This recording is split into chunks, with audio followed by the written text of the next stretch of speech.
Hi ನಮಸ್ತೆ, ನಾನು ನಿಮ್ಮ ಹರೀಶ್ ಮಾತಾಡ್ತಾ ಇದ್ದೀನಿ. ಇವತ್ತಿನ ಈ ವಿಡಿಯೋದಲ್ಲಿ ನಾನು ಮಾಡೆಲ್ ಕ್ವಶನ್ ಪೇಪರ್ ಅಂದರೆ NSQF national skill qualification frame work automobile ಏನು ಸಬ್ಜೆಕ್ಟ್ ಇದೆ ಅಂದರೆ 88 ಸಬ್ಜೆಕ್ಟ್ ಕೋಡ್. ಸೊ ಇದರಲ್ಲಿ ಒಂದು ಮಾಡೆಲ್ ಕ್ವಶನ್ ಪೇಪರ್ ಏನಿದೆ ಅದನ್ನು ನಾನು ಸಾಲ್ವ್ ಮಾಡ್ತಾ ಇದ್ದೀನಿ. ಸೊ ಅಂದರೆ ನಾವು ಯಾವ ರೀತಿ ಕ್ವಶನ್ಸ್ನ ಅನಲೈಸ್ ಮಾಡಬೇಕು, ನಾವು ಎಷ್ಟು ಆನ್ಸರ್ನ ಬರೀಬೇಕು, ಈ ರೀತಿ ಅಂದರೆ just solving the question paper. So ಈ ವಿಡಿಯೋದ ಮೂಲಕ ನಾನು ಯಾವ ರೀತಿ ಕ್ವಶನ್ ಪೇಪರ್ನ ನಾವು ಆನ್ಸರ್ ಹುಡುಕಬೇಕು, ಮತ್ತು ನಾವು ಒಂದು ಮಾಡೆಲ್ ಕ್ವಶನ್ ಪೇಪರ್ನ ನಾವು ಇಟ್ಕೊಂಡು ಬೇರೆ ಉಳಿದಂಥದ್ದನ್ನು ಹೇಗೆ ಓದಬೇಕು ಅನ್ನೋದನ್ನು ಈ ಕ್ವಶನ್ ಪೇಪರ್ ಮೂಲಕ ಈ ವಿಡಿಯೋದ ಮೂಲಕ ನಾನು ಹೇಳ್ತಾ ಇದ್ದೀನಿ. ಗೆಳೆಯರೇ, ನೀವು ನೋಡ್ತಾ ಇದ್ದೀರಾ ಒಂದು national skill qualifications framework ಆಟೋಮೊಬೈಲ್ನ ಒಂದು ಮಾಡೆಲ್ ಕ್ವಶನ್ ಪೇಪರ್. ಸರಿಯಾಗಿ ಗಮನಿಸಿ, ಇದು ಮಾಡೆಲ್ ಕ್ವಶನ್ ಪೇಪರ್ ಆಗಿದೆ. ಮೊದಲನೇ ಮೇಯ್ನ್ ಇಲ್ಲಿ MCQಗಳು ಅಂತ ನಾವು ಕರ್ಕೊಳ್ತೀವಿ. ಅಂದರೆ 4 ಆಲ್ಟರ್ನೇಟಿವ್ ಆಪ್ಷನ್ಸ್ಗಳನ್ನ ಕೊಟ್ಟಿರ್ತಾರೆ ಒಂದು ಕ್ವಶನ್ಸ್ಗೆ. ಅದರಲ್ಲಿ ಸರಿಯಾದ ಆನ್ಸರ್ನ ನಾವು ಆಯ್ಕೆ ಮಾಡಬೇಕು. ಒಟ್ಟು 10 ಅಂಕಗಳಿಗೆ ಈ ಕ್ವಶನ್ಸು ಇರುತ್ತೆ. ಮೊದಲನೇ ಕ್ವಶನ್ಸಲ್ಲಿ channel section. So channel sections ಏನಂತ ಹೇಳಿದ್ರೆ, ಈ ಚಾನಲ್ ಅಥವಾ ಚಾಸಿಸ್ ಯಾವುದೇ ಕೇಳಲಿ ಅಥವಾ ಯಾವುದಾದ್ರು ಸೆಕ್ಷನ್ಸ್ ಇನ್ ಚಾಸಿಸ್ ಕೇಳಲಿ. ಸೊ ಇಲ್ಲಿ ನಾವು ಆ ಚಾಸಿಸನ್ನು ಸ್ಟೀಲಿಂದನೇ ಮಾಡ್ತೀವಿ. ಸೊ ಇಲ್ಲಿ ನೀವು ನೋಡ್ತಾ ಇದ್ದೀರಾ, ಐರನ್ ಇದೆ, ಸ್ಟೀಲ್, ವುಡ್, ಅಲ್ಯೂಮಿನಿಯಂ ಇದೆ. ಐರನ್ನಲ್ಲಿ ನಾವು ಮಾಡಿದ್ರೆ ಇಟ್ಸ್ ಡಕ್ಟೈಲ್ ಮೆಟೀರಿಯಲ್ಸ್. ಏನಾದರೂ ಬಿದ್ದರೆ ಅಥವಾ ಏನಾದರೂ ಆಕ್ಸಿಡೆಂಟ್ಸ್ ಆದರೆ ಬೇಗ ಬ್ರೋಕ್ ಆಗುತ್ತೆ. ಸ್ಟೀಲ್ಸ್ ಬಂದು it's a highly with stand, ಅಂದರೆ ಎಲ್ಲ ರೀತಿ ಲೋಡ್ಗಳನ್ನ ಇದು ತಡ್ಕೊಳ್ಳುತ್ತೆ. ಅದಕ್ಕೋಸ್ಕರ ನಾವು ಸ್ಟೀಲನ್ನು ಬಳಸ್ತೀವಿ. ವುಡ್ ಆದರೆ ಇದು ಇಂಪಾಸಿಬಲ್. ಅಲ್ಯೂಮಿನಿಯಂ ಆದರೆ ಇಟ್ಸ್ ಅ ಬ್ರಿಟಲ್ ಮೆಟೀರಿಯಲ್ಸ್. ಇದು ಏನಾಗುತ್ತೆ ಅಂದರೆ ಬೆಂಡ್ ಆಗುತ್ತೆ. ಸೊ ಅದರಿಂದ ನಾವು ಸ್ಟೀಲನ್ನು ಇಲ್ಲಿ ಬಳಸ್ತಾ ಇದ್ದೀವಿ. ಸೊ ಇದೇ ರೀತಿ ಇಲ್ಲಿ ಚಾನಲ್ ಮೇಡ್ ಆಫ್ ಅಂತ ಏನು ಕ್ವಶನ್ಸ್ ಇದೆ, ಅದೇ ರೀತಿ ಇನ್ನೂ 2 ಕ್ವಶನ್ಸ್ ಬರಬಹುದು. Channel section is made of ಅಥವಾ ಚಾಸಿಸ್ ಇಸ್ ಮೇಡ್ ಆಫ್. ಗಮನದಲ್ಲಿ ಇರಲಿ. ಎರಡನೇ ಕ್ವಶನ್ಸ್ ನೋಡೋಣ ನಾವು. 6x4 drive chassis vehicle means 6x4 ಚಾಲನ ಚಾಸಿ ಎಂದರೆ ಅರ್ಥ. ಇಲ್ಲಿ 2 ನಂಬರ್ ಇದೆ, 6x4. ಸೊ ಏನಿದ್ರ ಅರ್ಥ? ಸೊ ಈ ರೀತಿ ಕ್ವಶನ್ಸ್ಗಳು ನಿಮಗೆ 4x2 ಅಥವಾ 4x4, 6x2, 6x4 ಒಟ್ಟು 4 ವಿಧದಲ್ಲಿ ಈ ಕ್ವಶನ್ಸ್ ಬರುತ್ತೆ. ಇದು ಬಸ್ ಚಾಸಿಸ್ನ ಕೆಳಗಡೆ ಬರುತ್ತೆ. ಒಟ್ಟು 4 ವಿಧ. ಈ ಮೊದಲನೇ ಅಂಕಿ ಮತ್ತು ಎರಡನೇ ಅಂಕಿ ಏನನ್ನ ನಾವು ಡಿಫೈನ್ ಮಾಡುತ್ತೆ ಅಂತ ಹೇಳಿದ್ರೆ, ಮೊದಲನೇ ನಂಬರ್ 6 ಏನಿದೆ ಅದು the vehicle which have number of wheels, ಎಷ್ಟು ವೀಲ್ಸ್ಗಳನ್ನ ಅದು ಹೊಂದಿದೆ. 4 ಇಂಟು 4 ಇದೆಯಲ್ಲ, ಅದು ಆ ಕಂಪ್ಲೀಟಾಗಿ ವೆಹಿಕಲ್ ಹೊಂದಿರೋ ಅಂಥ ವೀಲ್ಸಲ್ಲಿ ಎಷ್ಟು ವೀಲ್ಸ್ಗಳು ಡ್ರೈವ್ ವೀಲ್ಸ್ ಆಗಿದೆ ಅನ್ನೋದನ್ನು ನಮಗೆ ತಿಳಿಸುತ್ತೆ. ಹಾಗಾದರೆ ಇಲ್ಲಿ 6x4 ಅಂತ ಹೇಳಿದ್ರೆ 6 ವೀಲ್ಗಳನ್ನ ಆ ವೆಹಿಕಲ್ ಹೊಂದಿದ್ದು, 4 ವೀಲ್ಗಳು ಡ್ರೈವ್ ವೀಲ್ಸ್ ಆಗಿದೆ. ಸೊ ಅದನ್ನು ನಾವು ಆಪ್ಷನ್ಸಲ್ಲಿ ಹುಡುಕಬೇಕು. ಮತ್ತು ಇನ್ನೂ 3 ಕ್ವಶನ್ಸು 4x2 ಬರಬಹುದು. ಅಂದರೆ 4x2 ಅಂತೇಳಿದರೆ 4 ವೀಲ್ಗಳನ್ನ ಅದು ಹೊಂದಿರುತ್ತೆ, 2 ವೀಲ್ಗಳಲ್ಲಿ ಡ್ರೈವ್ ವೀಲ್ಸ್ ಇರುತ್ತೆ. 4x4 ಅಂತೇಳಿದರೆ ಎಲ್ಲ 4 ವೀಲ್ಗಳಲ್ಲೂ ಡ್ರೈವ್ ಇರುತ್ತೆ. 6x2 ಅಂತೇಳಿದರೆ 2 ವೀಲ್ ಡ್ರೈವ್ ಇರುತ್ತೆ, ಒಟ್ಟು 6 ವೀಲ್ಸ್ನ ಇದು ಹೊಂದಿರುತ್ತೆ. ಅದೇ ರೀತಿ 6x4 ನಿಮಗೆ ಈಗ ಬಂದಿರೋವಂಥ ಕ್ವಶನ್ಸೇ ಇದು. ಇಲ್ಲಿ options D consist of 6 wheels out of 4 wheels are drive wheels. 6 ವೀಲ್ಗಳನ್ನ ಹೊಂದಿರುತ್ತೆ, ಅದರಲ್ಲಿ 4 ವೀಲ್ಗಳು ಡ್ರೈವ್ ವೀಲ್ಸ್ ಆಗಿದೆ.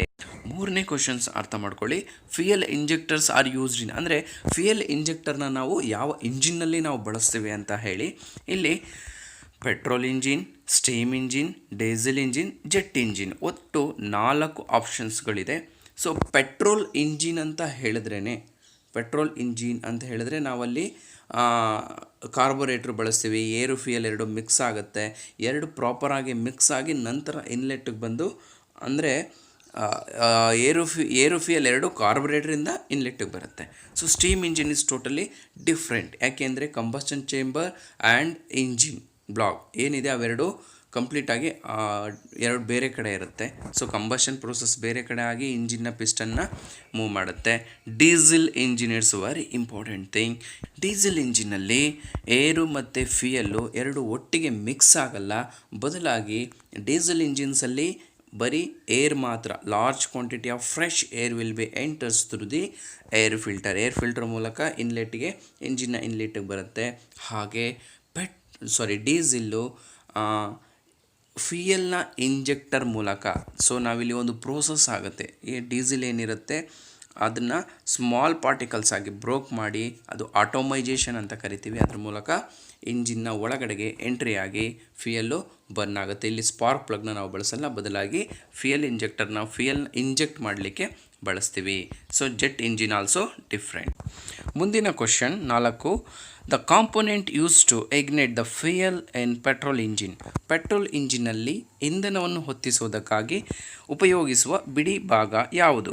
ಇಲ್ಲಿ ಮೊದಲನೇ ಆಪ್ಷನ್ ಬಂದು ಸ್ಪಾರ್ಕ್ ಪ್ಲಗ್. ಪೆಟ್ರೋಲ್ ಇಂಜಿನ್ ಮತ್ತು ಡೀಸೆಲ್ ಇಂಜಿನ್ಗೆ ನಾನು ಡಿಫ್ರೆನ್ಸ್ನ ಈ ಮುಂಚೆನೇ ನಾನು ಹೇಳಿದ್ದೀನಿ. ಡೀಸೆಲ್ ಇಂಜಿನ್ನಲ್ಲಿ ಏರ್ ಮಾತ್ರ ಇನ್ಲೆಟಲ್ಲಿ ಬರುತ್ತೆ, ಫ್ಯೂಯಲ್ ಇಂಜೆಕ್ಟರ್ಲಿ ಆಟೋಮೈಜೇಷನ್ ಪ್ರೋಸೆಸ್ ಮೂಲಕ ಎಂಟ್ರಿ ಆಗುತ್ತೆ.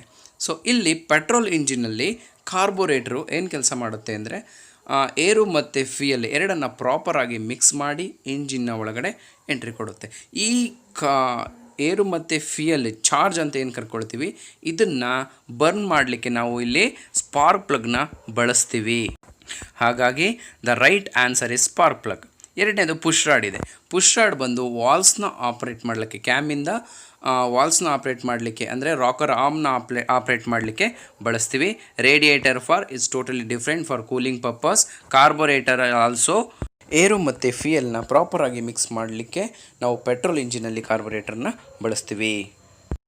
ಮುಂದಿನ ಕ್ವಶನ್ ಬಂದು 7th one, air filter is made of. Air ಫಿಲ್ಟರ್ಸ್ನ ನಾವು ಇದರಿಂದ ತಯಾರಿಸ್ತೀವಿ. ಮೊದಲನೇ ಆಪ್ಷನ್ಸ್ ಬಂದು iron, 2 steel, C wood and D paper. ಇಲ್ಲಿ ಐರನ್ನಿಂದ ನಾವು ಏರ್ ಫಿಲ್ಟರ್ನ ಮಾಡಲ್ಲ, ಸ್ಟೀಲಿಂದನೂ ಮಾಡಲ್ಲ, ವುಡ್ಡಿಂದನೂ ಮಾಡಲ್ಲ, ಇಲ್ಲಿ ಪೇಪರಿಂದ ಮಾಡ್ತೀವಿ. ಯಾಕೆ ಅಂತ ಹೇಳಿದರೆ ಏರ್ ಫಿಲ್ಟರ್ಸ್ ಏನಿದೆ, ಏರ್ ಫಿಲ್ಟರ್ಸ್ ಗಾಳಿನ ನಾವು ಹೊರಗಡೆಯಿಂದ ಒಳಗಡೆಗೆ ಹೀಗೆ ಎಳ್ಕೋಬೇಕಾದ್ರೆ ಸೊ ಅದು ಟ್ರಾನ್ಸ್ಪರೆಂಟ್ ಇರಬೇಕು ಮತ್ತು ಏರು ಈಸಿಯಾಗಿ ಫ್ಲೋ ಆಗಬೇಕು. ಆದ್ದರಿಂದ ನಾವಿಲ್ಲಿ ಪೇಪರ್ನ ಬಳಸ್ತೀವಿ. So D is the right answer. Air ಫಿಲ್ಟರ್ನ ಮುಖ್ಯ ಉದ್ದೇಶ ಏನು ಅಂದರೆ ಸೊ ಹೊರಗಡೆ ಏನು ಗಾಳಿಯಲ್ಲಿ ಇರುವಂಥ ಡಸ್ಟ್ ಪಾರ್ಟಿಕಲ್ಸು, ಇನ್ಸೆಕ್ಟ್ಸ್ ಇರುತ್ತೆ, ಅವನ್ನೆಲ್ಲ ಫಿಲ್ಟ್ರ್ ಮಾಡಿ ಪ್ಯೂರ್ ಏರ್ನ ಇಂಜಿನ್ಗೆ ಕಳಿಸುವಂಥದ್ದು ಮುಖ್ಯ ಉದ್ದೇಶ ಆಗಿರುತ್ತದೆ. ಮುಂದಿನ ಕ್ವಶನ್ಸ್ ಬಂದು 8ನೇ ಕ್ವಶನ್. ಇಲ್ಲಿ ವೆಹಿಕಲ್ ಸರ್ವಿಸ್ ಚಾಪ್ಟ್ರಿಂದ ಇಲ್ಲಿ ಕೆಳಗೆ ಕೊಟ್ಟಿರುವಂತಹ following tools and materials is not used. ಸರಿಯಾಗಿ ಗಮನಿಸಬೇಕು, ಕ್ವಶನ್ಸ್ನ ಓದಬೇಕಾದ್ರೆ ಕರೆಕ್ಟಾಗಿ ಓದಿ. Not used for changing the ಕೂಲೆಂಟನ್ನು ಚೇಂಜ್ ಮಾಡಲಿಕ್ಕೆ ನಾವು ಈ ಕೆಳಗಿನಗಳಲ್ಲಿ ಯಾವುದನ್ನು ಬಳಸಲ್ಲ ಅಂತ ಕೇಳಿದ್ದಾರೆ. ಸೊ ಕೂಲೆಂಟನ್ನು ನಾವು ಚೇಂಜ್ ಮಾಡಬೇಕಾದ್ರೆ ಏನೆಲ್ಲ ಬಳಸ್ತೀವಿ ಅಂತ ಹೇಳಿದ್ರೆ coolant, new coolant, PAN, spanner, so ಹಾಗೆ ಸೇಫ್ಟಿ ಡಿವೈಸ್ ಇಷ್ಟನ್ನು ನಾವು ಬಳಸ್ತೀವಿ. ಇಲ್ಲಿ car jack and jack stand, ಯಾಕೆ ಕೂಲೆಂಟನ್ನು ನಾವು ಚೇಂಜ್ ಮಾಡಿ ರೇಡಿಯೇಟ್ರಲ್ಲಿ ಚೇಂಜ್ ಮಾಡೋದ್ರಿಂದ ನಮಗೆ ಕಾರ್ ಜಾಕ್ ಮತ್ತು ಜಾಕ್ ಸ್ಟ್ಯಾಂಡ್ನ ಅವಶ್ಯಕತೆ ಇರೋದಿಲ್ಲ. ಹಾಗಾದರೆ ಕಾರ್ ಜಾಕ್ ಸ್ಟ್ಯಾಂಡ್ ಎಲ್ಲಿ ಬೇಕಾಗುತ್ತೆ ಅಂದರೆ ಆಯಿಲ್ ಚೇಂಜ್ ಮಾಡಲಿಕ್ಕೆ ನಮಗೆ ಬೇಕಾಗುತ್ತೆ. ಹಾಗಾಗಿ ಇಲ್ಲಿ ಗುಂಪಿಗೆ ಸೇರದ ಪದ ಅಥವಾ ನಾವು ಯಾವ ಮೆಟೀರಿಯಲ್ ಬಳಸಲ್ಲ ಅಂತ ಹೇಳಿದ್ರೆ car jack and jack stand, option D. ಮುಂದಿನ question 9, which of the following material tools is not used for the changing fuel filter ನಾವು ಚೇಂಜ್ ಮಾಡಲಿಕ್ಕೆ ಯಾವ ಟೂಲ್ಸನ್ನು ನಾವು ಬಳಸಲ್ಲ. This is also last question ಥರನೇ ಇಲ್ಲಿ ಯಾವುದು ಟೂಲ್ಸ್ನ ನಾವು ಕೆಳಗೆ ಕೊಟ್ಟಿರೋ ಟೂಲ್ಸಲ್ಲಿ ಯಾವ್ದು ನಾವು ಬಳಸಲ್ಲ ಫ್ಯೂಯಲ್ ಫಿಲ್ಟರ್ ಚೇಂಜ್ ಮಾಡಲಿಕ್ಕೆ ಅಂತ ಕೊಟ್ಟಿದ್ದಾರೆ. ಸೇಫ್ಟಿ ಗ್ಲಾಸಸ್ ನಾವು ಬಳಸ್ತೀವಿ. ಸೊ ಕೂಲೆಂಟ್ ನಾವಿಲ್ಲಿ ಬಳಸಲ್ಲ. ಯಾಕೆ ಅಂತ ಹೇಳಿದ್ರೆ ಕೂಲೆಂಟ್ ಚೇಂಜ್ ಮಾಡಲಿಕ್ಕೆ ಬಳಸ್ತೀವಿ. ಕಂಟೈನರ್ನು ಅಷ್ಟೇ ಆ ಫ್ಯೂಯಲ್ ಏನು ನಾವು ಹೊರಗಡೆ ತೆಗಿತೀವಿ ಅದನ್ನು ಕ್ಯಾಚಪ್ ಮಾಡಲಿಕ್ಕೆ ಬಳಸ್ತೀವಿ. ನೆಕ್ಸ್ಟ್ ಸ್ಕ್ರೂ ಡ್ರೈವರ್ನ ನಾವು ಹೋಸಸ್ ಏನಿದೆ ಆ ಹೋಸಸ್ನ ರಿಮೂವ್ ಮಾಡಲಿಕ್ಕೆ ನಾವು ಇಲ್ಲಿ ಫ್ಯೂಯಲ್ ಫಿಲ್ಟರ್ ಚೇಂಜ್ ಮಾಡಬೇಕಾದ್ರೆ ಬಳಸ್ತೀವಿ. ಹಾಗಾಗಿ ಗುಂಪಿಗೆ ಸೇರೋ ಪದ ಅಥವಾ ಇಲ್ಲಿ ಯಾವ್ದು ನಾವು ಬಳಸಲ್ಲ ಅಂತ ಹೇಳಿದ್ರೆ options B coolant is the right answer. ಮುಂದಿನ question 10th one, when a vehicle travels 50,000 kilometre usually this is recommended. ಅಂದರೆ ಒಂದು ವೆಹಿಕಲ್ 50,000 ಕಿಲೋಮೀಟರ್ಗಳು ಟ್ರಾವೆಲ್ ಮಾಡಿದ ಮೇಲೆ ನಾವು ಈ ಕೆಳಗಿನಗಳಲ್ಲಿ ಯಾವುದನ್ನು ಚೇಂಜ್ ಮಾಡಬೇಕು. So option 1 air filter, oil change, fuel change and battery change. ಇಲ್ಲಿ ಬ್ಯಾಟ್ರಿ ಬಗ್ಗೆ ನಾವು ಬಂದರೆ 50,000ಗೆ ನಾವು ಚೇಂಜ್ ಮಾಡಲ್ಲ, ಅದು ವೆಹಿಕಲಿಂದ ವೆಹಿಕಲ್ಗೆ ತುಂಬ ವೇರಿಯೇಷನ್ ಇರುತ್ತೆ. ಫ್ಯೂಯಲ್ ಚೇಂಜ್ ಇದು ತುಂಬ ಸಾಧ್ಯನೇ ಆಗೋದಿಲ್ಲ, ಯಾಕೆಂದರೆ ಫ್ಯೂಯಲ್ಲು ಇಟ್ಸ್ ವೆರಿ ಇಂಪಾರ್ಟೆಂಟ್, ಅದು ಖಾಲಿ ಆದ ತಕ್ಷಣ ನಾವು ಹಾಕ್ಕೊಳ್ತಾನೆ ಇರಬೇಕು. ಆಯಿಲ್ ಚೇಂಜ್ ಇದು ಅಷ್ಟೇ, 2 ವೀಲರ್ಸ್ಗೆ ಬೇರೆ ಇರುತ್ತೆ, 4 ವೀಲರ್ಸ್ಗೆ ಬೇರೆ ಇರುತ್ತೆ, ಹಾಗೂ ವೆಹಿಕಲ್ ಟು ವೆಹಿಕಲ್ ಬೇರೆ ಇರುತ್ತೆ. ಏರ್ ಫಿಲ್ಟರ್ನ ನಾವು 50,000 ಕಿಲೋಮೀಟರ್ಸ್ಗೆ ನಾವು ಚೇಂಜ್ ಮಾಡ್ತೀವಿ. ಇಲ್ಲೂ ಅಷ್ಟೇ ವೆಹಿಕಲ್ ಟು ವೆಹಿಕಲ್ ಚೇಂಜ್ ಇರುತ್ತೆ, but as per the syllabus. ಮುಂದಿನ second main fill in the blanks ಒಟ್ಟು 4 ಅಂಕಗಳಿಗೆ, ಅಂದರೆ ಒಂದು fill in the blanks 1 marks ಅಂತೆ, ಒಟ್ಟು 4 ಇರುತ್ತೆ. ಇದು ಒಟ್ಟು 4 ಅಂಕಗಳಿಗೆ ಇದನ್ನು ತಯಾರಿಸಲಾಗಿದೆ. ಒಂದನೇದು the unit of electric power is, ಅಂದರೆ ಎಲೆಕ್ಟ್ರಿಕ್ ಪವರ್ನ ಯೂನಿಟ್ ಯಾವುದು ಅಂತ ಹೇಳಿ ಇಲ್ಲಿ ವ್ಯಾಟ್ ಅಂತ ನಾವು ಕರ್ಕೊಳ್ಬಹುದು ಅಥವಾ ಜೌಲ್ ಪರ್ ಸೆಕೆಂಡ್. ಸೊ ಇದು ಎಲೆಕ್ಟ್ರಿಕಲ್ ಆ್ಯಂಡ್ ಎಲೆಕ್ಟ್ರಾನಿಕ್ ಸಿಸ್ಟಮ್ಸ್ನ ಚಾಪ್ಟ್ರಿಂದ ಬರುತ್ತೆ. ಇಲ್ಲಿ ಒಂದು ಪವರ್ಗೆ ಒಂದು ಫಾರ್ಮುಲಾನೂ ಇದೆ, W=V/E ಅದು ಬರ್ಬೋದು, ಅಥವಾ ನಿಮಗೆ ಕನ್ವರ್ಷನ್ಸ್ ಒಂದಿದೆ, ಅಂದರೆ ಸ್ಟಾರ್ಟಿಂಗ್ ಮೋಟ್ರಿಂದ ಎಷ್ಟು ಪವರ್ ಕನ್ಸಂಪ್ಷನ್ ಆಗುತ್ತೆ. ಅದೇ ರೀತಿ ಇಗ್ನೇಷನ್ಸ್ ಕಾಯಲ್ಲಿ power will be convert, ignition coil is converted in 12 volt DC to around 22, ಅದು ಬರ್ಬೋದು. ಈ ರೀತಿ ಕ್ವಶನ್ಸ್ಗಳು ಒಂದು 4-5 ಕ್ವಶನ್ಸ್ ಇದೆ, ಅದ್ರ ಮೇಲೆ ಕಾನ್ಸಂಟ್ರೇಟ್ ಮಾಡಿ. ಇವು MCQ ಮತ್ತು ಫಿಲ್ ದ ಮಾರ್ಕ್ಸ್ ಎರಡರಲ್ಲೂ ಸೇರಿ ಬರ್ತದೆ. ನೆಕ್ಸ್ಟ್ ಎರಡನೇದು 12th one, the instrument use to measure specific gravity. So specific gravity ಅಂದರೆ ಹೇಳಿದ್ರೆ ಇದು ಇನ್ಸ್ಟ್ರೂಮೆಂಟ್ ರಿಲೇಟೆಡ್ ಅಂತ ಹೇಳಿದ್ರೆ, ಇನ್ಸ್ಟ್ರೂಮೆಂಟ್ ಅಂತ ಹೇಳಿದ್ರೆ ಇದು ಸ್ಪೆಷಲ್ ಟೂಲ್ಸಲ್ಲಿ ಇದು ಬರ್ತದೆ. ಸೊ ಎಲೆಕ್ಟ್ರಿಕ್ ಟೂಲ್ಸ್ ಚಾಪ್ಟರಿಂದ ಇದು ಬರುತ್ತೆ. ಸ್ಪೆಸಿಫಿಕ್ ಗ್ರಾವಿಟಿನ ಅಳತೆ ಮಾಡಲಿಕ್ಕೆ ನಾವು ಬಳಸೋವಂಥ ಉಪಕರಣ ಯಾವುದು ಅಂತ ಹೇಳಿದ್ರೆ ಹೈಡ್ರೋಮೀಟರ್ ಅಂತ ನಾವು ಕರ್ಕೊಳ್ತೀವಿ. ಸೊ ಅದೇ ರೀತಿ ಇಂಜಿನ್ಸ್ನ ಸ್ಪೀಡ್ನ ಮೆಜರ್ ಮಾಡಲಿಕ್ಕೆ ಅಥವಾ ಎಲೆಕ್ಟ್ರಿಕ್ ಕರೆಂಟ್ನ ಮೆಜರ್ ಮಾಡಲಿಕ್ಕೆ ಇವೆರಡು ಕ್ವಶನ್ಸ್ಗಳು ಬರ್ತವೆ. ಸ್ಪೀಡ್ನ ಮೆಜರ್ ಮಾಡಲಿಕ್ಕೆ ಇಲ್ಲಿ ನಾವು ಟ್ಯಾಕೋಮೀಟರ್ ಬಳಸ್ತೀವಿ. ಕರೆಂಟು, ರೆಸಿಸ್ಟೆನ್ಸು, ವೋಲ್ಟೇಜ್ ಇದನ್ನು ಮೆಜರ್ ಮಾಡಲಿಕ್ಕೆ ಇಲ್ಲಿ ನಾವು VOM ಮಲ್ಟಿಮೀಟರ್ ಅಂತ ಕರ್ಕೊಳ್ತೀವಿ. ಮೂರನೇ questions, the instrument use to measure working speed of, ಅಂದರೆ ಇಂಜಿನ್ ವರ್ಕ್ ಆಗ್ತಾ ಇರೋಂಥ ಅದರ ಸ್ಪೀಡ್ನ ಮೆಜರ್ ಮಾಡಲಿಕ್ಕೆ ಬಳಸುವಂಥ ಉಪಕರಣ ಯಾವುದು? ಸೊ ಇದನ್ನು ನಾವು ಟ್ಯಾಕೋಮೀಟರ್ ಅಂತ ಕರಿತೀವಿ. RPM ರೆವಲ್ಯೂಷನ್ ಪರ್ ಮಿನಿಟ್ ಅಂತ ಕರ್ಕೊಳ್ತೀವಿ. ಅದು answer is tachometer. Next 14th one, the part that keeps the engine free from the dust and insects. So ನಾವು ಹೇಗೆ ಉಸಿರಾಡಬೇಕಾದ್ರೆ ಗಾಳಿಲಿರೋ ಡಸ್ಟು ಅವನ್ನೆಲ್ಲ ಅದರಿಂದ ನಮ್ಮ ರಕ್ಷಣೆ ಮಾಡೋ ಮೂಗು ಹೇಗಿದೆ, ಅದೇ ರೀತಿಯಲ್ಲಿ ಇಂಜಿನ್ಸಲ್ಲೂ ಫಿಲ್ಟರ್, ಏರ್ ಫಿಲ್ಟರ್ ಅಂತ ಏನು ಕರ್ಕೊಳ್ತೀವಿ ಅದು ಏರ್ ಫಿಲ್ಟರ್ನ ನಾವೇನಂತ ಕರಿತೀವಿ ಇಲ್ಲಿ. ಇಂಜಿನ್ಸ್ಗೆ ಹೋಗೋವಂಥ, ಗಾಳೀಲಿ ಹೋಗೋವಂಥ ಕೀಟಗಳು, ಕೊಳೆ ಇವನ್ನೆಲ್ಲ ರಕ್ಷಿಸಲಿಕ್ಕೆ ಬಳಸುವಂಥ ಒಂದು ವಸ್ತು, ಅದು ಏರ್ ಫಿಲ್ಟರ್. ಮುಂದಿನ ಮೇಯ್ನ್ ಬಂದು ಮ್ಯಾಚ್ ದ ಫಾಲೋಯಿಂಗ್. ಸೊ ಇಲ್ಲಿ ಒಟ್ಟು 4 ಅಂಕಗಳಿಗೆ ಈ ಮೇಯ್ನ್ ಬರುತ್ತೆ. ಇಲ್ಲಿ ಒಂದು ಮೇಯ್ನ್ ಇಂಪಾರ್ಟೆಂಟ್ ಥಿಂಗ್ ಏನು ಅಂತ ಹೇಳಿದರೆ, ಇಲ್ಲಿ ಈ ಹೊಂದಿಸಿ ಬರೀರಿ ಮ್ಯಾಚ್ ದ ಫಾಲೋಯಿಂಗ್ ನಮಗೆ 10th ಸರ್ವೀಸ್ ಟೂಲ್ಸ್ ಚಾಪ್ಟರಿಂದನೇ ಬರುತ್ತೆ. ಆ ಚಾಪ್ಟರಿಂದ ಬಿಟ್ಟು ಬೇರೆ ಚಾಪ್ಟ್ರಲ್ಲಿ ಇದು ಬರಲ್ಲ. ಇಲ್ಲಿ ನೋಡಬೇಕು ನೀವು, ಒಂದು ಕಾಲಮ್ A ಕೊಟ್ಟಿದ್ದಾನೆ, ಇನ್ನೊಂದು ಕಾಲಮ್ B ಕೊಟ್ಟಿದ್ದಾನೆ. ಕಾಲಮ್ ಎಲ್ಲಿ ಏನು ಕೊಟ್ಟಿದ್ದಾನೆ? ವಾಹನ ದುರಸ್ತಿಯ ಉಪಕರಣಗಳು, ಆಟೋಮೊಬೈಲ್ ಸರ್ವಿಸ್ ಟೂಲ್ಸ್ನ ಕಾಲಮ್ ಎಲ್ಲಿ ಕೊಟ್ಟಿದ್ದಾನೆ. ಹಾಗೆ ಕಾಲಮ್ ಬಿಯಲ್ಲಿ ದೇರ್ ಯೂಸಸ್ ಕೊಟ್ಟಿದ್ದಾನೆ, ಅದರ ಯೂಸಸ್ ಕೊಟ್ಟಿದ್ದಾನೆ. ಅವೆರಡನ್ನು ನಾವು ಇಲ್ಲಿ ಮ್ಯಾಚ್ ಮಾಡಿ ಹೊಂದಿಸಿ ಬರೀಬೇಕು. First one, box spanner. Box ಸ್ಪ್ಯಾನರ್ಸನ್ನು ನಾವು ಏನಕ್ಕೆ ಬಳಸ್ತೀವಿ ಅಂದರೆ, ಬಾಕ್ಸ್ ಸ್ಪ್ಯಾನರ್ಸ್ಗಳನ್ನ ಸ್ಪೆಷಲ್ಲಾಗಿ ಮೇಡ್ ಆಫ್ ವೀಲ್ಸ್ಗೆ ಅಂತಲೇ ಬಳಸಿರೋದು, ವೀಲ್ಸ್ಗೆ ಅಂತಲೇ ತಯಾರಿಸಿರೋವಂಥದ್ದು. ಸೊ ಇಲ್ಲಿ ನಾವು ಆಪ್ಷನ್ C ನೋಡಿ, tighten nuts on drums of wheels, ಅಂದರೆ ಡ್ರಮ್ಸ್ನ, ಅಂದರೆ ವೀಲ್ನ ಡ್ರಮ್ನ ಮೇಲಿರೋಂಥ ನಟ್ಗಳನ್ನ ಬಿಗಿಗೊಳಿಸಲು ನಾವು ಬಳಸ್ತೀವಿ. ನೆಕ್ಸ್ಟ್ ಪಂಚ್ ಏನಕ್ಕೆ ಬಳಸ್ತೀವಿ ಅಂತ ಹೇಳಿದರೆ, ಟು ಡ್ರೈವ್ ಆಬ್ಜೆಕ್ಟ್. ಇಲ್ಲಿ ವಸ್ತುಗಳನ್ನ ಮುಂದಕ್ಕೆ ತಳ್ಳಲಿಕ್ಕೆ ಮತ್ತು ಕೆಲವು ಹೆಲ್ಪಿಂಗ್ ಪರ್ಪಸ್, ಅಂದರೆ ಯಾವ್ದಾದ್ರು ವಸ್ತು ಒಳಗಡೆ ಇದ್ದರೆ ಅದನ್ನು ಆಚೆ ಬರ್ತಾಯಿಲ್ಲ, ಆಗ ಪಂಚನ್ನ ಯೂಸ್ ಮಾಡಿಕೊಂಡು ಹ್ಯಾಮರಲ್ಲಿ ಹಿಂಗೆ ಟಚ್ ಮಾಡಿದ್ರೆ ಆಗ ಹೊರಗಡೆ ಬರುತ್ತೆ. ನೆಕ್ಸ್ಟ್ ಪ್ಲೇಯರ್ಸ್ ಬಂದರೆ to hold the small object, ಸಣ್ಣ ವಸ್ತುಗಳನ್ನ, ಅಂದರೆ ಕಟ್ಟಿಂಗ್ ಪ್ಲೇಯರ್ಸ್ ಇರಬಹುದು, ವೈರ್ ಕಟ್, ಈ ರೀತಿ.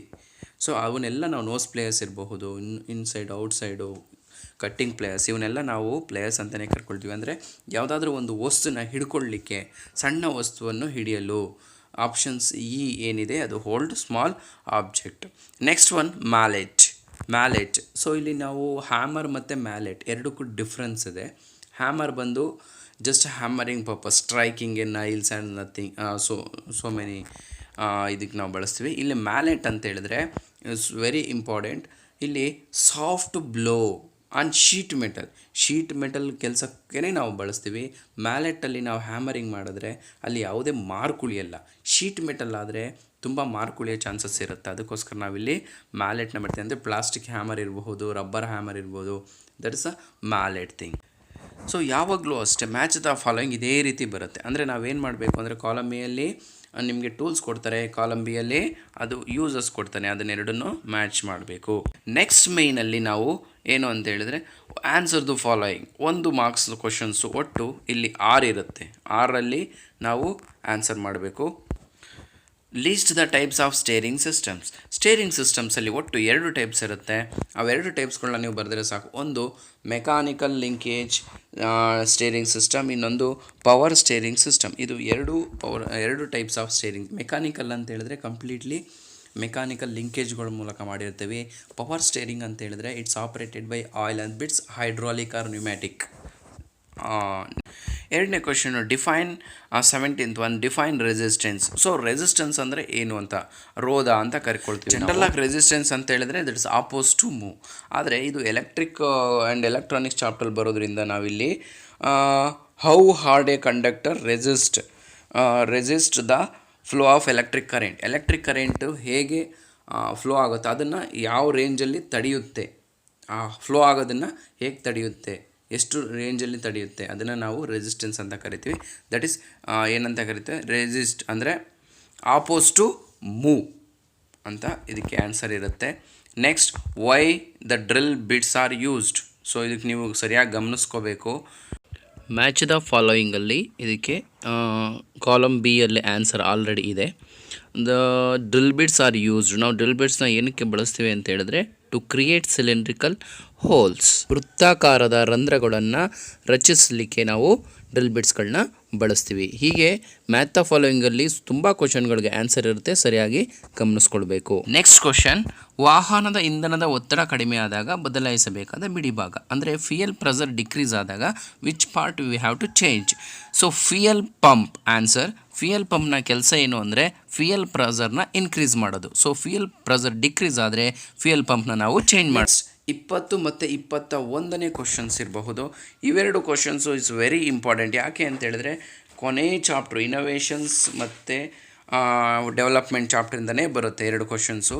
ಯಾಕೆಂದರೆ ಇಲ್ಲಿ as per the blue print ಪ್ರಕಾರ ಏನಾಗುತ್ತೆ ಅಂದರೆ 2 ಕ್ವಶನ್ಸು ಈ ಚಾಪ್ಟ್ರಿಂದ 1 ಮಾರ್ಕ್ಸು 2 ಕ್ವಶನ್ಸ್ ಬರಬೇಕು.